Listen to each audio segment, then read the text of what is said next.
Presented by RLA Recording Studio.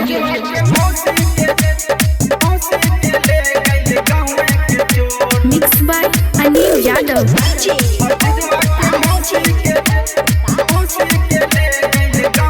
हाला बाए गो बिजोर भतीजवा के मौसी के ले गइल गाँव के चोर। हाला बाए गो बिजोर भतीजवा के मौसी के ले गइल गाँव के चोर।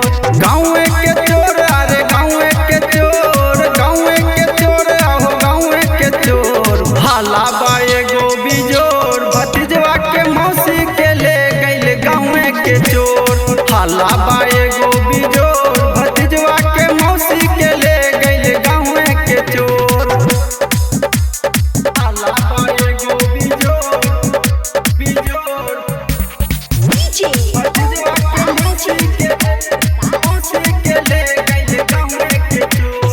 देखा गदर आइल रहे झाड़ी के केस हो, लइका लुभा गइले देखी के फेस हो।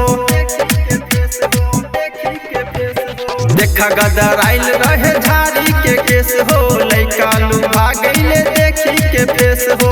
हाला बाए गो बिजोर भतीजवा के मौसी के ले गइल गाँव के चोर। हाला बाए गो बिजोर भतीजवा के मौसी के ले गइल गाँव के चोर। हाला बाए गो बिजोर भतीजवा के मौसी के ले गइल गाँव के चोर।